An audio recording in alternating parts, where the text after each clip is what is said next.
Македонија е земја со висока стапка на сообраќајни незгоди за жал и сите тоа како резултат на непочитување на сообраќајните правила. Законска рамка постои, но прашањето е дали казните се ефикасни, колку е важна сообраќајната култура и всушност која е улогата на институциите, при тоа на медиумите, а исто така и на возачите или може би возачите би ги ставиле пред се. Број 1. Она кое што се разбира е дел од нашите прашања и наша денешна утринска тема. Токму така, но пред да ја реализираме или стартуваме темата, ќе го слушнеме гласот на граѓаните. Дали тие се чувствуваат безбедно во сообраќајот и што мислат дел од нашите случајни минувачи кои што ги начека утре во Марија, ќе ги погледнеме нивните одговори во продолжение. Дали се чувствувате безбедни во сообраќајот? Апсолутно да. Зошто? Затоа што по споредба со старите времења, кога имаше 5 полицајци сообраќајци, сега ги има 50. Во секој случај тие 50 се повредни него било тие 5. Тоа е прво, а второ и народот се научи на култура на у сообраќајот. Значи, нема да го видиш некој со торби, некој старец се затрчал. Има такви случаи. Меѓутоа многу малку, а тие што остана се, секој случај многу спокојни, може да се минат на пешачки премин у секој случај. Не, воопшто. Бидејќи секојдневно гледаме што се случува по улиците. Дали се чувствувате безбедно во сообраќај? Мислам дека да, прилично безбедно. Да. Зошто? Мислам дека ако ги следиш правилата, ги се чувствуваш безбедно во сообраќајот, тоа е најважно и за возачот и за пешакот.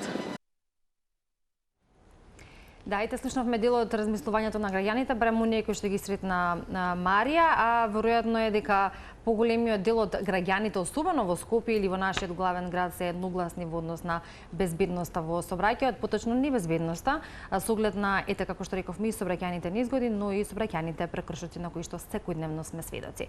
Зборуваме на овие теми, сообраќајната култура во Македонија, зошто ги игнорираме правилата и колку тоа не чини. На оваа тема во студиото го имаме Дејан Андоновиќ, добро познат на македонската јавност, особено кога отвораме вакви теми, портпарол од Републичкиот совез за безбедност на состојбата на патиштата во Македонија, и за кратко ќе се вклучиме онлайн со Дејан Трпевски, кој што е сообраќајен вештак, па ќе може и од тој аспект малку да позборуваме и на оваа тема, затоа што веројатно Дејан, претпоставувам дека ти имаш чувство дека има неопходна потреба од константно зборување, особено кога е сообраќајот прашање. Добро ни дојде. Има неопходна потреба да се зборува и да се повторува и на прашањето на некои луѓе кои ги познам да ми кажат дека се исто зборуваме. Јас велам ќе зборуваме се исто дека вие се исто правите. Практично сите ние тоа го правиме и анкетата сама кажа дека треба ова, дека треба она, но кој го прави сообраќајот безбеден? Луѓето, се е човечки фактор, че сите ние имаме некаква одговорност. И јас секогаш ќе го кажам она истото што на сите ни се случува. Немојте кога сте пешак да ви се виновни возилата, а кога сте возач да ви се виновни пешаците. Тогаш имате проблем. Затоа велам, треба да имаме сообраќајна култура, треба да имаме, да ја подигнеме својата, мислам, јавната свест, да внимаваме, да бидеме концентрирани во сообраќајот. Сите ние сме одговорни, имаме одговорност и никој од нас не е нешто сега 100% одличен учесник во сообраќајот, па да има право да ги критикува другите, да каже, ма катастрофа, не е безбеден сообраќајот во градот. Па не е безбеден, ама и ние сме дел од тој. И јас, и вие, и сите ние што сме во сообраќајот. Затоа треба да се подигне јавната свест, треба да се подигне сообраќајната култура.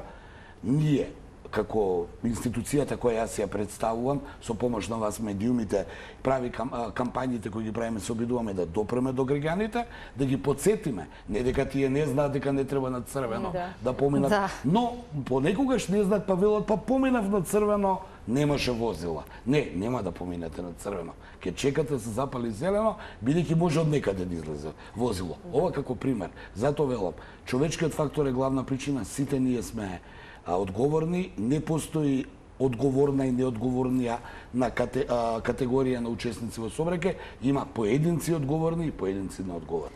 Токму така, и за жал во многу наврати се случуваат многу сообраќајни незгоди кои што завршуваат и фатално, и оттаму и потребата постојано, или она Ивана предмалку што го кажа, во континуитет да зборуваме и ние медиумите и вие институциите за тоа колку е важно да се покрене свесноста. Имате ли чувство дека можеби се менува свесноста, особено кај оваа нова млада генерација на возачи, да речам, нели, затоа што сведоци сме изминатиот период, нели, на случката со Фросина, каде што млади луѓе беа и зад воланот и на пешачкиот премир. Меѓутоа, имате ли чувство дека можеби нешто оди на подобро или едноставно младината се однесува несоодветно кога е сообраќајот? Па сега, знаете како, нема и тука категорија, нели, на учесници. Сега младината е неодговорна, од друга страна постарите луѓе исто така се на... Повторно ќе кажам, има поединци и одговорни, и поединци неодговорни. Првиот проблемот со се во животот, па и со сообраќајот, го рековте примерот со Фросина, кои не памети повторно ги проживува работите, зборувам за јавноста, ние забораваме многу брзо ќе се случи нешто, тоа има еден висок пик на новинарски, пошто сме новинари, па да зборуваме еден период горе прагот на интерес и после паѓа, доека не дојде друга некаква трагедија, па после таа повторуваме и ги забораваме претходните.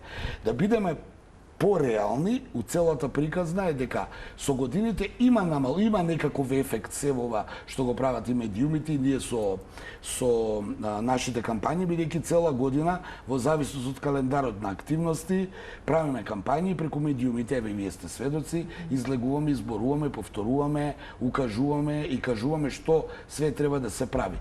Има намалување, но намалување на број на страдени во сообраќај не значи ништо за некое семејство кое загубило некого во сообраќај. Па и да кажеме, има намалување, неговото што го загубил не му значи ништо.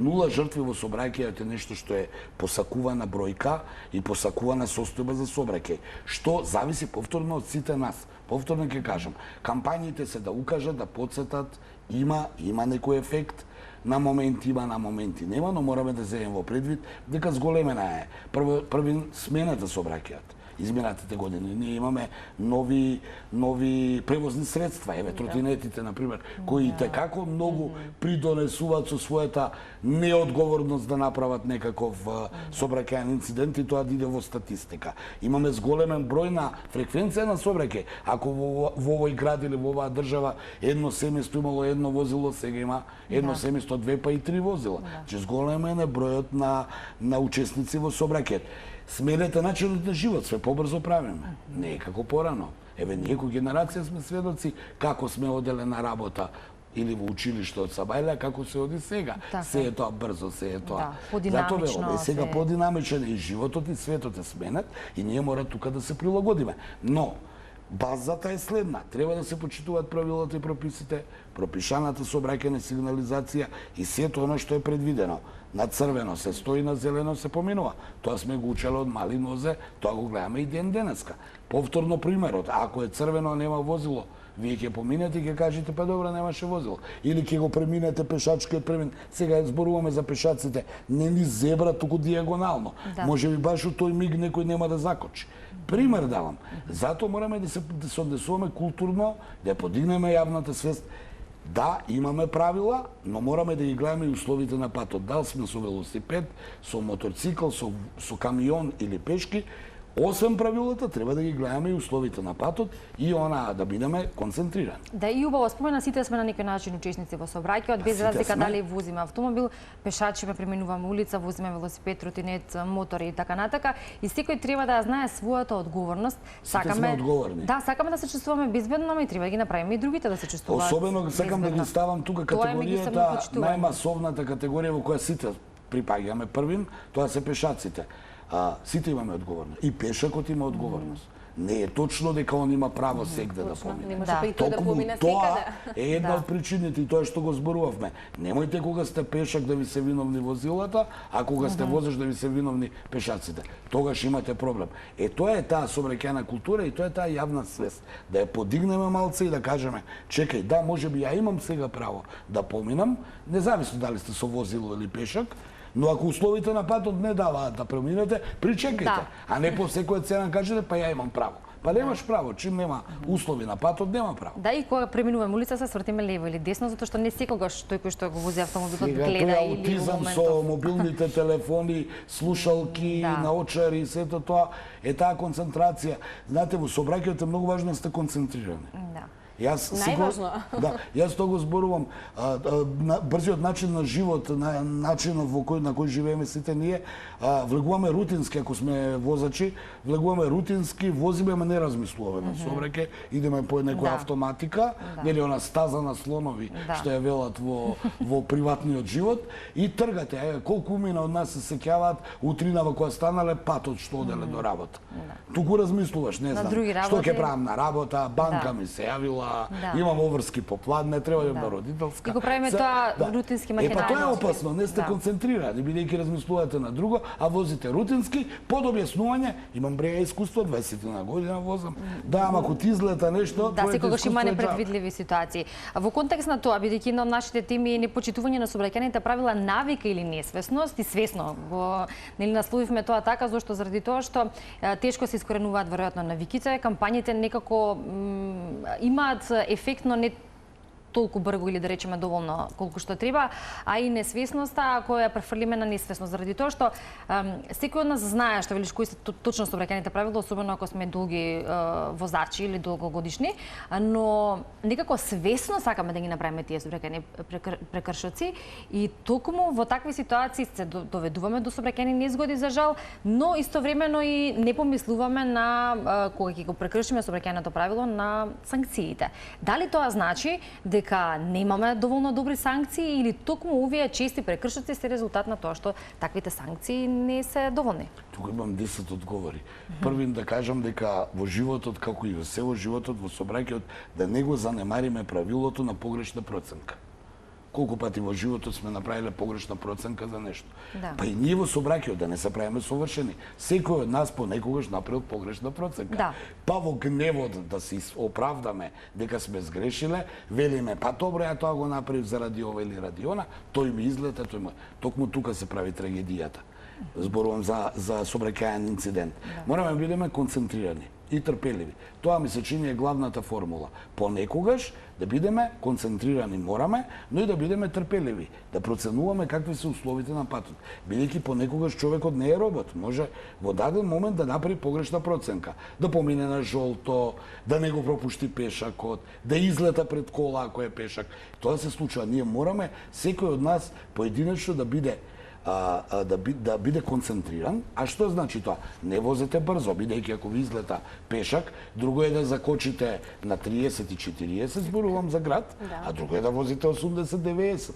Зато во град е дозволена брзина 50 км на час. Сега за културата. Ако е 50 км на час дозволена во град, а празни ви се улиците, немојте да возите 70, 80 или 100, под објаснување празни се улиците. Или уште она полошо правило, нема полиција. Не, вози 50 км на час, бидејќи некој процедил на 50 км на час запирниот праг е помал и евентуалниот удар не е смртоносен. Ако возите веќе 60 км на час, потешко ќе закочите, околу 38 метра плюс се лизга колата, а ударот е смртоносен. Значи има правила. Институцијата која јас ја представувам се занимава со отклонување на причините, а не со спомнување на последиците од сообраќајните инциденти. Зато велам, зошто да го зборуваме ова? Ајде да бидеме по прагматични. Поминувате улица као пешак на зелено, каде што е одбележано. Гледате дали возилата застануваат. Може би нема да закочи возилото, ама јас имав предност. Абе ти си имал предност, ама тој не успел да закочи. Да. Што после тоа ако си имал предност? Затоа, многу би да ги гледам, особено за младите, рековте. Ми се чини дека е многу неодговорно, ми се чини, јас неким да навлегам дали е казниво да носиш слушалки на очари и да возиш велосипед и мотор, или не е казниво. Но не е практично, додека возите не ги слушате звуците. Не знаете што ви се случува позади. Толку е важна музиката за тие 10 минути. И дали тоа треба некој да ни го каже или сами треба да бидеме свесни? Или да зборуваме за заштитна кацига, или да зборуваме за појаси, каде што тврдам дека 90% од учесниците во сообраќајот не ги стават не возачот, зборувам за сувозачот и за тие позади, да потсетам, исто така сте обврзани и позади да се врзувате. Колку умина се врзуваат и ако ве заустави полиција, што ќе му кажете? Еве само што седнав, таман да го ставам. Но затоа велам, институцијата која јас ја представам не се занимава со тоа. Не е важно дали ќе ви види полицајцот. Вие треба сами да го ставите појасот заради вас. Да, не треба да го направат тоа само заради тоа што... Тоа е исто, да, и со алкохолот, и со брзината, и со паркирањето, и со возењето во контраправец. И сето тоа, зарем треба некој да ви каже дека не треба да возите во контраправец. Да. Затоа велиме, навика или несвесно, односно свесно и малку нешто неодговорност, тоа е таа сообраќајна култура. Знаете што, не е убаво да го кажам, но морам. Сообраќајната култура се базира врз култура на еден народ. Колку сте културни, некаде и во сообраќајот. И второ, као поединци, како се однесувате во животот, така се однесувате во сообраќајот. Ако вие се пикате, преминувате во воз, такви сте на работно место, такви сте и дома, така и живеете. Затоа велам, има одговорни и неодговорни поединци. Така е. Ќе се поврземе, како што кажавме, онлайн со уште еден Дејан, а тоа е Дејан Трпевски или сообраќајен вештак, бидејќи интересно е да слушнеме, интересно, потребно, ама интересно е како професија, заради тоа што се наоѓате на лице место, веднаш се анализира, нели, за самата сообраќајна незгода, причините поради кои што се случило и сето она што е составен дел од една таква процедура. Пред се, добро утро, Дејан, и ви благодарам што на еден ваков начин можеме утрово да се поврземе, со оглед на обврските не сте во можност да бидете физички во нашето студио, но имаме можност да малку позборуваме за вашата професија и кога веќе ги спомнуваме сообраќајните незгоди кои што се чести, тогаш веројатно имате доста работа, па што е составен дел од тие анализи? Добро утро, благодарам за поканата.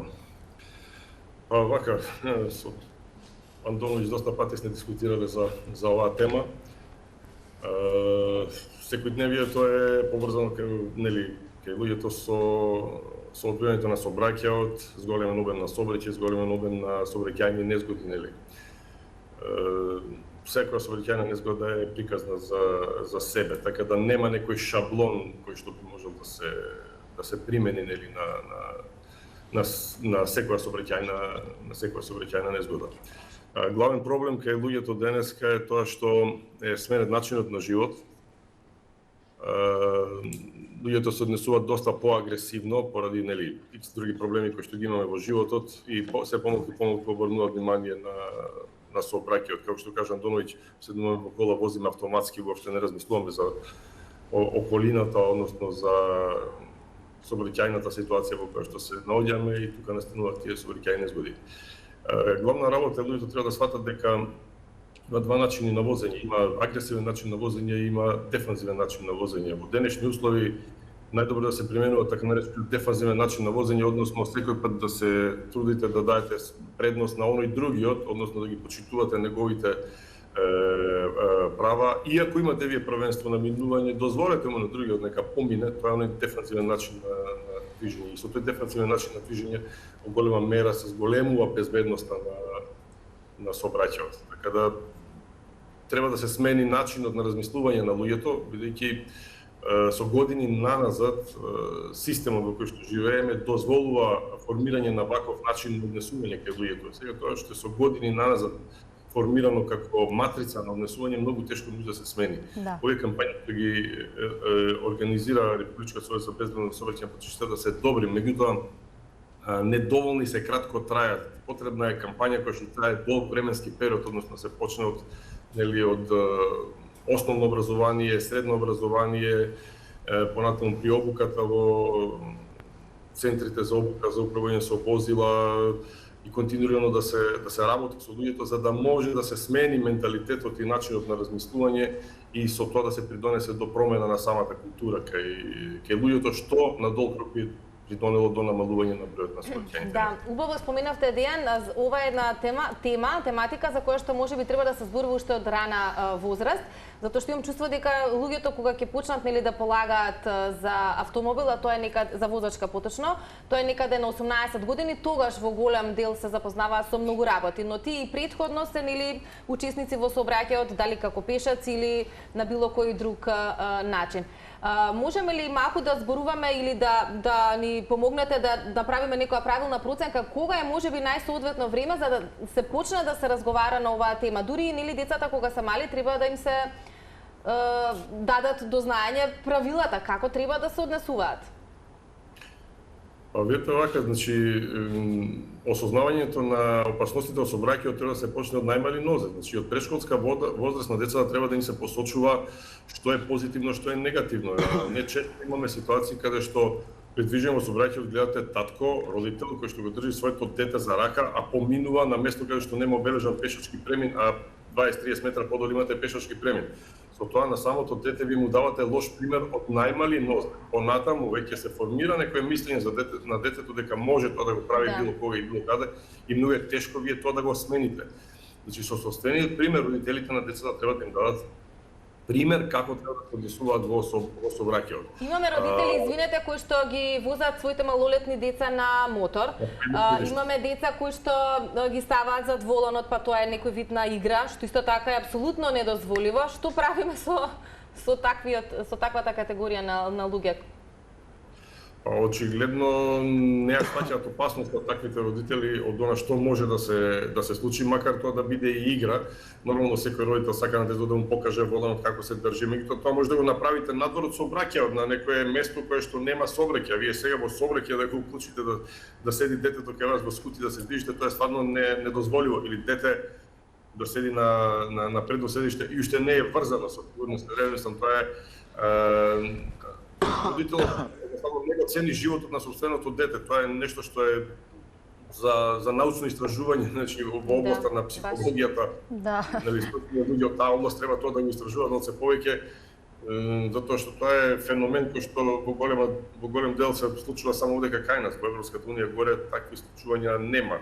И проблемот е што нашите луѓе кога се тука во Македонија се однесуваат на еден начин, а кога ќе отидат во Европската унија горе однесувањето е сосема поинако. Тоа е најверојатно затоа што таму важат законите, се спроведуваат како што треба, казните се ригорозни, додека кај нас законската регулатива не е прилагодена на денешните услови на живење и не го следи трендот на развој на сообраќајот. Значи има промени во законската регулатива, меѓутоа брзината на промените која што настанува во законската регулатива не го следи трендот на развојот на сообраќајот.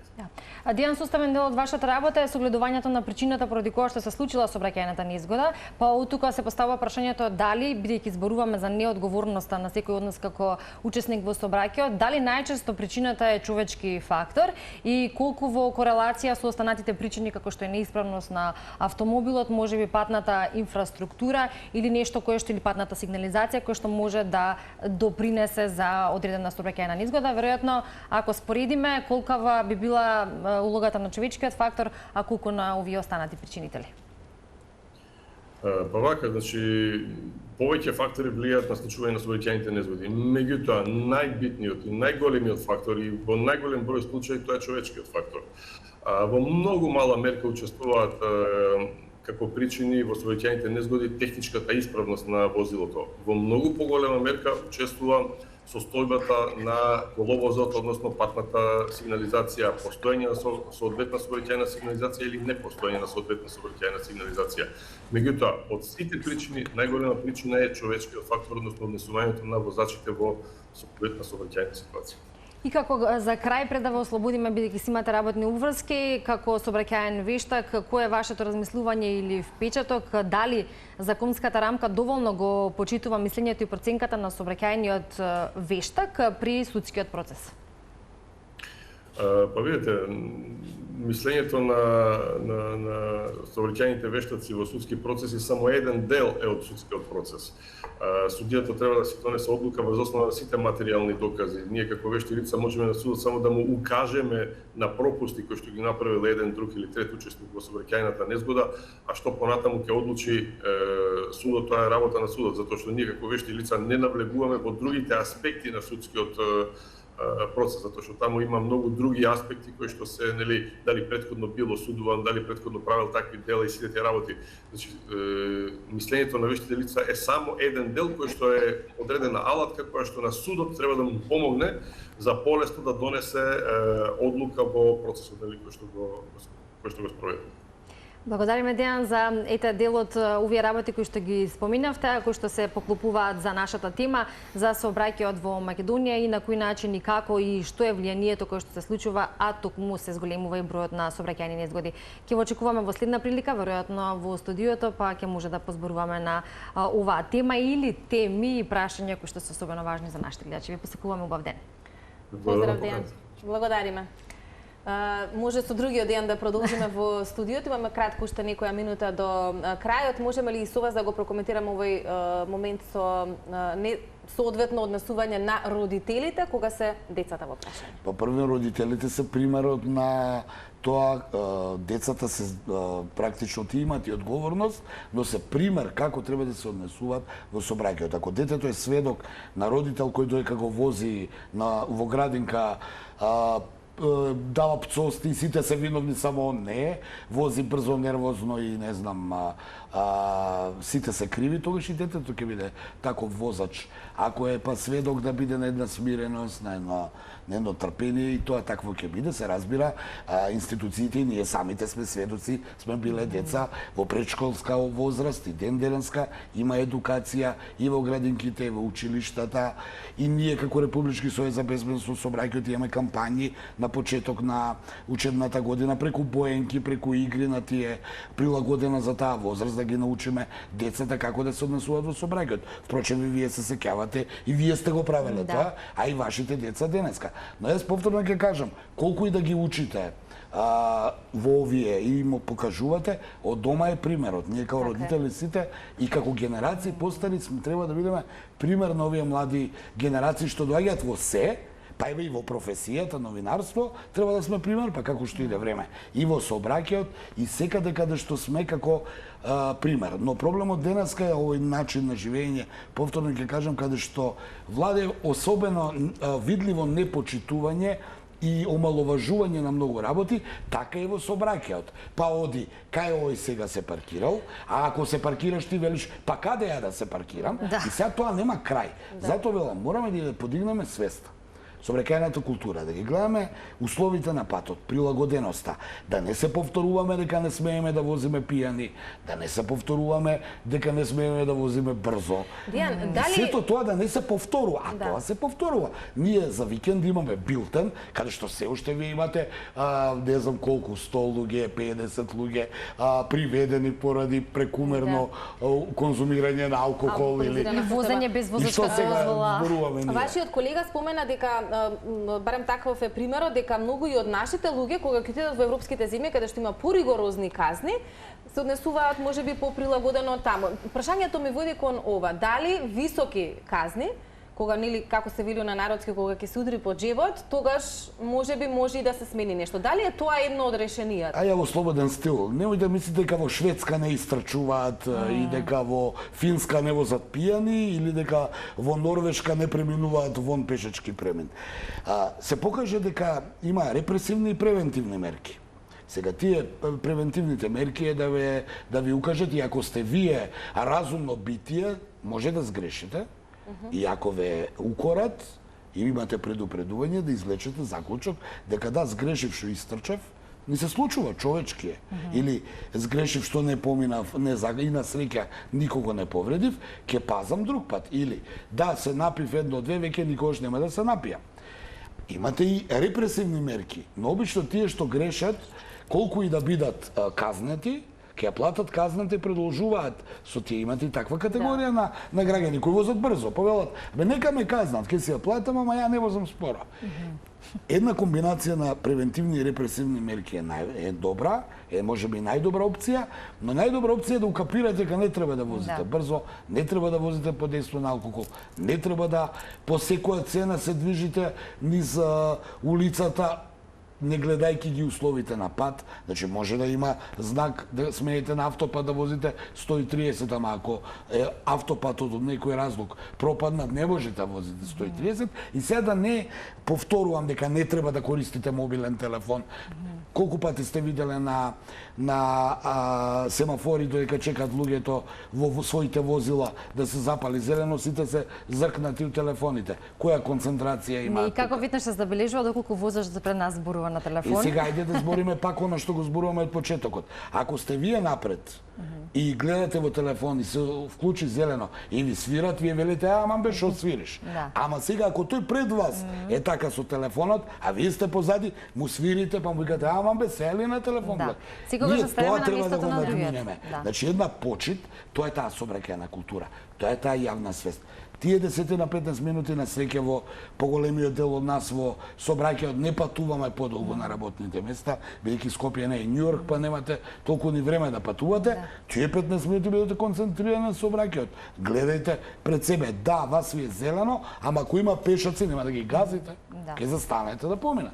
И сега има такви милион примери. И уште еден, да речеме, проблем кој што го имаме, со кој што веќе привршуваме, голема е темата и широки, веројатно ќе имаме уште многу повод на разговорот.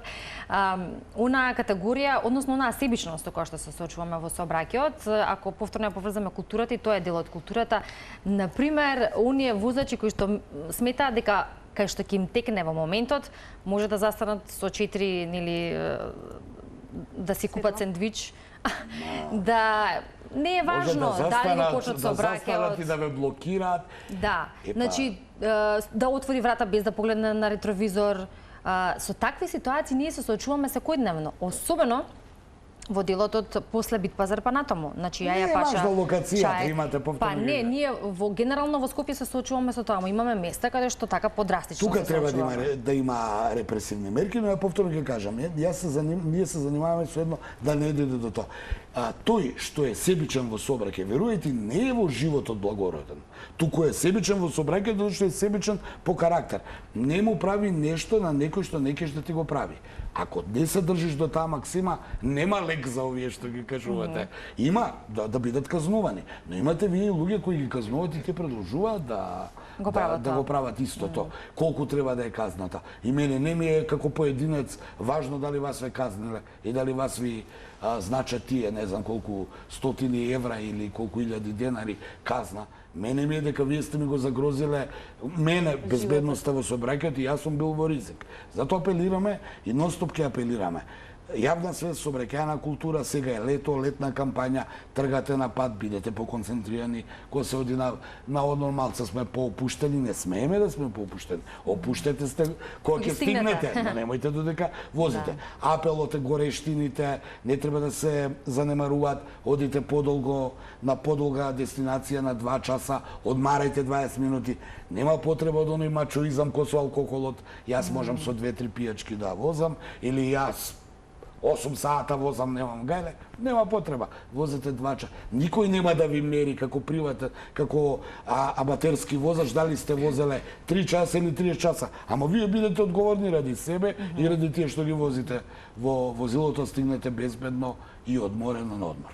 Да, убаво спомена и Дејан се до менталниот склоп или до тоа како размислуваме и како да се допре до тој дел, поточно да се подигне свеста, бидејќи се заедно почитување повеќе. Сообраќајот ми се чини последица на она како во која ни е менталниот склоп на непочитување. Затоа ги реков овие прости примери. Кога сте пешак ми сметаат возачите, кога сте возач ви сметаат пешаците. Така, меѓусебното почитување, веројатно прифаќањето, односно донесувањето до сваќањето на пораката од кампањите кои што ги има СВСП и веројатно да се ставиме секогаш на местото на другиот. Кампањите се јасни, треба само да бидете честни и да бидете реални, да ги прифатите ако имате добра намера. А ако имате намера само да критикувате, за да си го подигнете своето его, а притоа тоа е се за џабе, ќе доаѓаме во една заблуда и ќе броиме онакви билтени секоја недела што е и како